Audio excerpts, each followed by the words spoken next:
anyone who's seen the post-fight press conference for Chris Eubank Jr. versus Tom Doran will know that a conversation took place at that press conference between Chris Eubank Sr.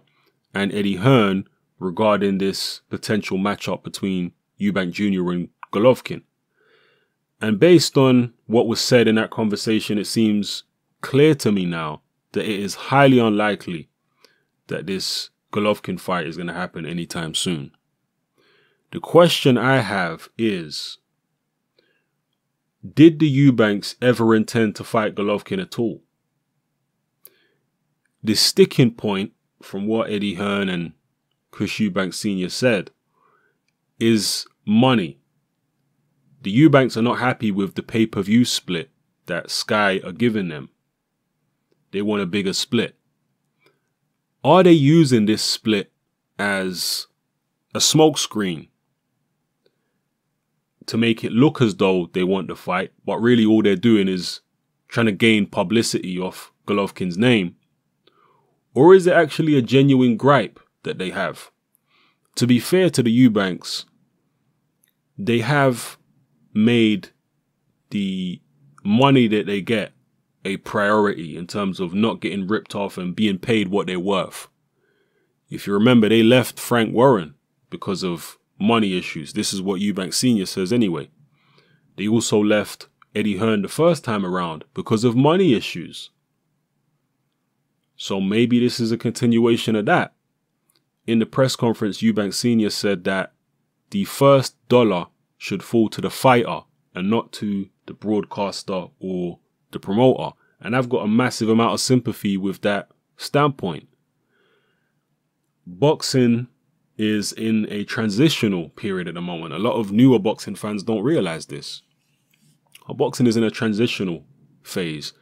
If you go back to the 90s and earlier, in the words of Barry Hearn, Eddie Hearn's own dad, he said that back then boxing was like a master-slave situation when it comes to when it came to the promoters and the fighters. The promoters were the masters and the boxers were literally like slaves. They were just mercilessly exploited. And there still is a certain degree of that that goes on in boxing today, but it's not as bad as it used to be. It's definitely changing. It's definitely better now financially for fighters than it used to be. For the most part, I'm not saying that the fighters all the way across the board are getting paid more than they used to, but I'm talking about the relationship between the promoters and the fighters is not as exploitative, generally speaking, as it used to be in the 90s and earlier. But we're still not where we need to be quite yet. And there still is some of the old guard within the broadcast industry, within boxing promotion. There still is some of the old guard who are still holding on to a lot of their old exploitative ways.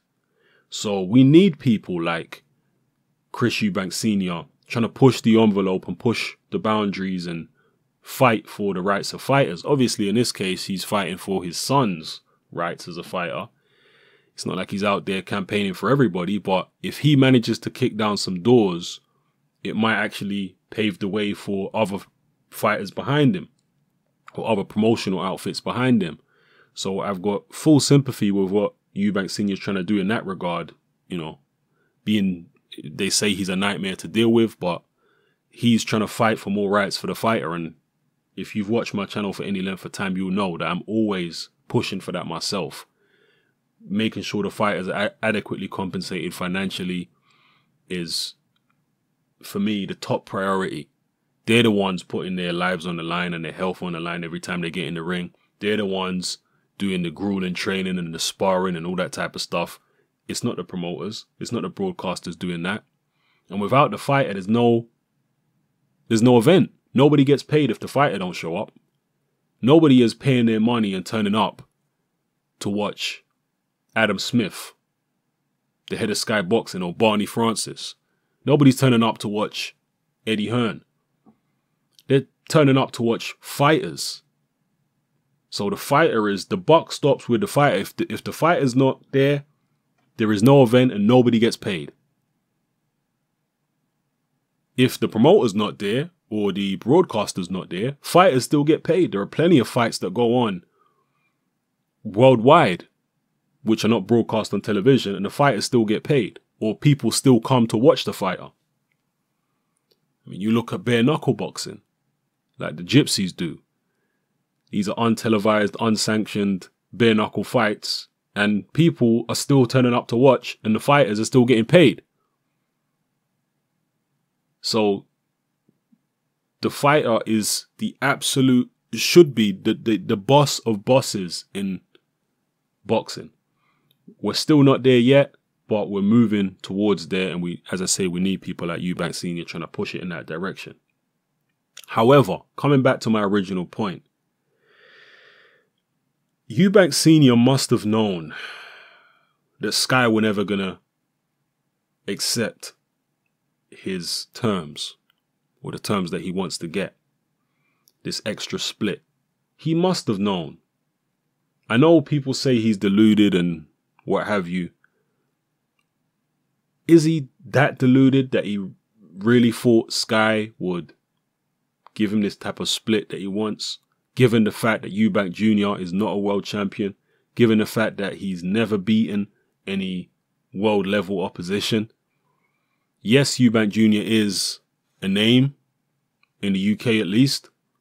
He does have a pretty high market value in the UK, but he's not such a big star yet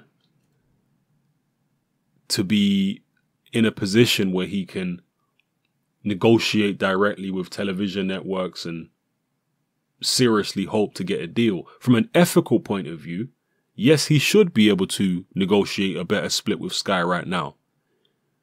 But you have to put yourself in a position of power, of greater power than you're in right now, to make that a realistic possibility.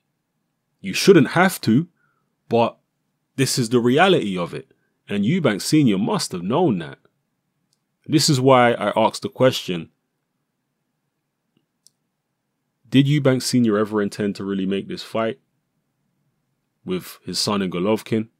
Or was it just a elaborate publicity stunt? A way of bolstering his son's market value by making it look as though he wants to fight Golovkin, when all the while they knew they were going to use this pay-per-view split situation to actually avoid the fight happening. And Eubank Sr. said at the press conference, if the fight don't happen, it's because of Sky, not because of us. I mean, you know, he's passing the buck and saying it's not us if the fight don't happen. When you're in a position like Eubank Jr.'s in, where you're not a world champion, where you're not the main guy in the division yet,